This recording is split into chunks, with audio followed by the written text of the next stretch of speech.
जय श्री राम। मेरा आज का ये वीडियो मीन राशि के जातकों के लिए बहुत ही खास है।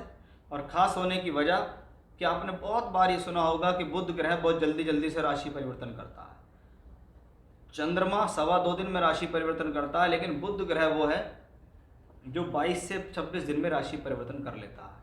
लेकिन जब ये ग्रह एक ही राशि में लंबे समय तक रह जाता है तो बड़ी कुछ ना कुछ खास वजह हो जाती है, क्योंकि वहाँ पे वो वक्री भी होता है, मार्गी भी होता है। यही हमारा विषय है कि ब्रह्मांड के अंदर 25 जुलाई को बुध ग्रह राशि परिवर्तन कर रहे हैं, और 25 जुलाई को राशि परिवर्तन करके वो आपकी राशि से कर्क से निकलकर सिंह के अंदर आ जाएंगे, यानी पंचम से निकलकर छठे घर में आ जाएंगे। अब वो प्लेनेट 25 जुलाई से 1 अक्टूबर तक इसी राशि में रहेगा, यानी 3 गुना समय एक ही राशि में निकाल देगा। 66 दिन तक ये ट्रांजिट यही रहने वाला है। अब 66 दिन तक बुध ग्रह छठे भाव में गोचर करेंगे तो क्या फल है? आपकी राशि से चौथे सप्तम के मालिक होके चलेंगे तो क्या फल होगा आपके जीवन में? 3 नक्षत्रों में गोचर होगा तो क्या फल होगा? और शनि की और बृहस्पति की दृष्टि भी इस पर पड़ रही होगी तो भी क्या फल होगा, वो इस वीडियो में मैं आपको स्टेप बाय स्टेप समझाऊंगा। इसलिए बहुत ध्यान से आपको इसको समझने की जरूरत है कि आखिर मैं यहाँ बताना क्या चाह रहा हूँ, क्योंकि ये ट्रांजिट बुध का ट्रांजिट है। यानी हम सिर्फ एग्जैक्टली यहाँ किस चीज़ की बात कर रहे हैं? बुध के बारे में बात कर रहे हैं। जिन लोगों के पास अपनी कुंडली है, अगर आपको बुध से संबंधित दशा अंतर या प्रत्यंतर चल रही है तो आप पर इसका प्रभाव कुछ ज़्यादा होगा अन्य मीन राशि के जातकों के मुकाबले। अब सबसे पहली बात, अभी तक एक ग्रह शिक्षा का कारक होते हुए पंचम भाव में चल रहा था। 5वां घर विद्या बुद्धि शिक्षा संतान का भाव होता है। बुध की बात करें तो प्योरली एजुकेशन बुध के पास है।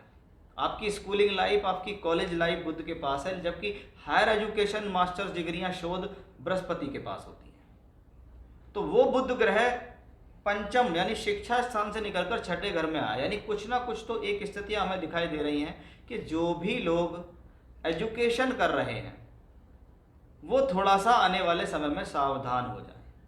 अन्यथा आपकी चलती चलाती एजुकेशन या आपने पिछले समय में जो एजुकेशन की उसका कहीं ना कहीं आपकी गलतियों की वजह से भी नुकसान हो सकता है, या आप इसको गोचर का रिजल्ट भी कह सकते हैं, क्योंकि गोचर में वो प्लेनेट का जो रिजल्ट है वो इतना पॉजिटिव हमें नहीं मिल रहा।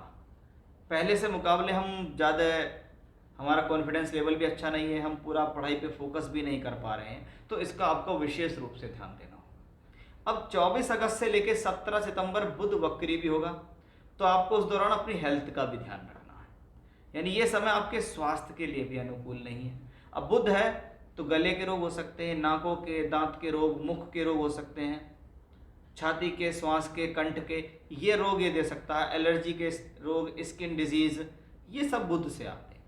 छठे घर में बुध जाता है तो आंतों का प्रतीक भी होता है, यानी कहीं ना कहीं हेल्थ के पॉइंट ऑफ व्यू से ये समय शुभ नहीं है। ध्यान रखिएगा पूरे 66 दिन, खास तौर पे 24 अगस्त से लेके 17 सितंबर या 16 सितंबर के बीच में। अब बात करते हैं कि बुध छठे घर पे जाता है तो बुध वाणी का कारक है। बहुत सोच समझ के बोले, जहाँ ज़रूरत है वहाँ बोलें, अदरवाइज शांत रहें।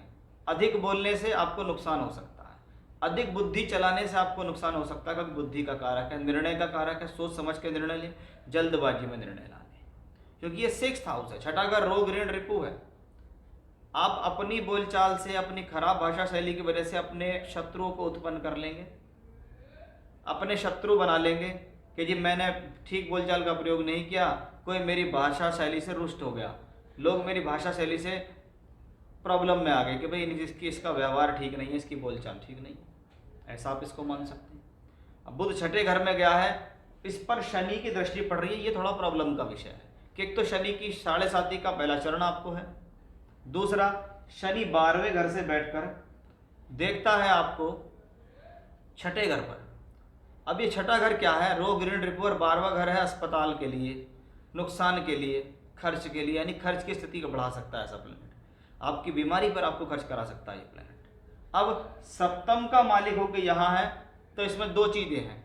जो लोग नौकरी करते हैं उनको थोड़ा इस दौरान ध्यान रखना चाहिए कि ऑफिस के माहौल के कारण आपको समस्या आ सकती है, किसी प्रकार का आर्गूमेंट्स किसी से ना हो जाए, किसी से कोई झगड़ा ना हो जाए, इसका ध्यान रखें, अदरवाइज आपकी नौकरी में प्रॉब्लम आ सकती है। वहीं जीवन साथी के साथ मतभेद और जीवन साथी के स्वास्थ्य दोनों को लेकर मुझे यहाँ समस्या दिखाई देती है। तो वो दोनों चीज़ें आपको यहाँ देखनी है कि जीवन साथी का स्वास्थ्य और जीवन साथी के साथ मतभेद की स्थितियाँ हमें यहाँ स्पष्ट दिखाई दे रही हैं, उसका विशेष तौर पे ध्यान देना होगा, अन्यथा आपके साथ यहाँ प्रॉब्लम हो सकती है। क्योंकि प्लैनेट अच्छे भावों में आया नहीं, प्लैनेट के ऊपर पीड़ा ज़्यादा है, शुभ प्रभाव कम है। फोर्थ लॉर्ड चौथा घर होता है भूमि जमीन जायदाद प्रॉपर्टी का। इस दौरान भूमि से संबंधित लेन देन बड़ी सावधानी से करें, कोशिश करें ना करें, करना पड़ जाए तो भैया थोड़ा सा ध्यान रखें, क्योंकि बुध क्या है, कागजी कार्रवाई। इस दौरान आपसे के साथ कोई फ्रॉड ना हो जाए, उसका आपको ध्यान रखना है। डिले कर सकते हैं तो बहुत बढ़िया बात है, वैसे भी अधिक मास चल रहा है, इसमें तो वैसे भी कोई शुभ कार्य नहीं होते, तो वो स्थितियां भी हमें यहाँ से दिखाई दे रही हैं। अब बुध चौथे घर का मालिक है, चौथा घर है घर परिवार के सुख शांति का। कहते हैं जिसके वैवाहिक जीवन में प्रॉब्लम होती है उसकी पारिवारिक सुख शांति ऑलरेडी खत्म हो जाती है।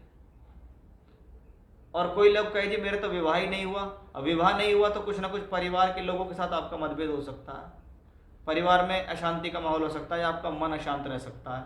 तो वहीं जिनकी शादी हो गई उनकी जीवन साथी के साथ समस्या के कारण वैवाहिक जीवन में तनाव या अशांति की स्थिति आ सकती है। तो थोड़ा इन चीज़ों का विशेष तौर पर ध्यान रखना है। बहुत बार जो लोगों के कंस्ट्रक्शन के काम चल रहे हैं, मकान का काम चल रहा है, चौथे घर का मालिक छठे घर में ट्रांजिट कर रहा है, तो क्या हुआ, ठेकेदार से कुछ बात हो गई, कुछ घटना आपके वहाँ घट गई, काम चलते चलते रुक गया, कोई परेशानी के कारण रुक गया, कोई एलिगेशन के कारण रुक गया, वो सब भी हम यहाँ से देखते हैं। तो बहुत सारी चीज़ों का आपको ध्यान रखना है। जब मैं ऐसी स्थिति आती है तो मैं अवश्य लोगों को कहता हूँ कि भाई देखो, हनुमान चालीसा का पाठ तो आप लगातार करते ही रहो, साथ ही साथ बुधवार की बुधवार जरूर कुछ ना कुछ नया करें, तो प्रत्येक बुधवार की बुधवार आप विष्णु सहस्त्रनाम का पाठ तो करते ही रहें। ये आपके लिए बहुत बेनिफिशियल रहेगा। अगर आप इन चीज़ों को अपनाते हैं, समझते हैं, तो आपके लिए फायदेमंद रहेगा। अब आप देखिए कि बुध इस दौरान 3 नक्षत्रों में ट्रांजिट करेगा, मघा, पूर्वा फाल्गुनी, उत्तर फाल्गुनी, ये 3 नक्षत्रों में भी ट्रांजिट करेगा बुध इस दौरान। अब 6th हाउस में अगर आपके पास आपकी कुंडली और 5 नंबर जहां लिखा हुआ है वहां पे कोई अशुभ ग्रह बैठा, तो ये ट्रांजिट आपके लिए अशुभ हो जाएगा। ये ट्रांजिट आपके लिए और अशुभ हो जाएगा अगर यहाँ पे कोई अशुभ ग्रह बैठा हुआ है। और अगर यहाँ कोई शुभ ग्रह बैठा हुआ है तो वो क्या करेगा, वो थोड़ा सा आपको सेव करने की कोशिश करेगा। लेकिन अशुभ ग्रह नहीं होना चाहिए, खाली है तो बहुत अच्छी बात है, अशुभ नहीं होना चाहिए, शुभ होगा तो आपके लिए पॉजिटिव एस्पेक्ट की तरह काम करेगा। तो ये था मीन राशि के जातकों पर पड़ने वाला प्रभाव बुध के राशि परिवर्तन का। ये 66 दिन कैसे होने वाले हैं, क्या सावधानी आपको रखनी है, क्या उपाय करने, वो सब मैंने आपको इस वीडियो में बताया है। जय श्री राम।